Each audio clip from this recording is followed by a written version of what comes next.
High, good morning to everyone. আজ ছিল রবিবার আর আমরা চলে গেছিলাম রবীন্দ্র সদনে, কারণ আজ হচ্ছে মেয়ের নাচের স্টেজ প্র্যাকটিস।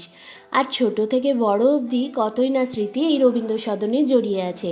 আমি তো ছোটোবেলা থেকে গান করতাম, তো গান নাচ সমস্ত কিছু মিলিয়ে প্রচুরবার রবীন্দ্র সদনে আসা। আর দেখো আজ মেয়েকে নিয়ে প্রথমবার এসেছি, তো সামনে প্রচুর স্টুডেন্টস দেখতেই পাচ্ছ। আজ দাদারা স্টেজ প্র্যাকটিস করাবে সবাইকে, আর বাচ্চাগুলোকে দেখে এত ভালো লাগছিল, ওরা এত ভালো নাচ করছিল। আর ওই যে বাবা উঠে দেখো চুপ করে দাঁড়িয়ে আছে প্রণাম করার জন্য। আর কত বাচ্চা যারা ভীষণই ভালো নাচ করছিল। তো তারপর তো ওর নাচের পালা, কিন্তু ব্যাক স্টেজের কাছে দাঁড়িয়েছিল সবাই মিলে, আর ওরা এত আনন্দ করছিল, আমার তো দেখে খুব ভাল লাগছিল। তারপর নাচ করার পালা, ওই যে ওকে দাঁড় করিয়ে দিচ্ছে। তো তারপর হয়েও গেল আর আমরা বেরিয়ে গেলাম। দেখা হচ্ছে নেক্সট ব্লগে। টাটা।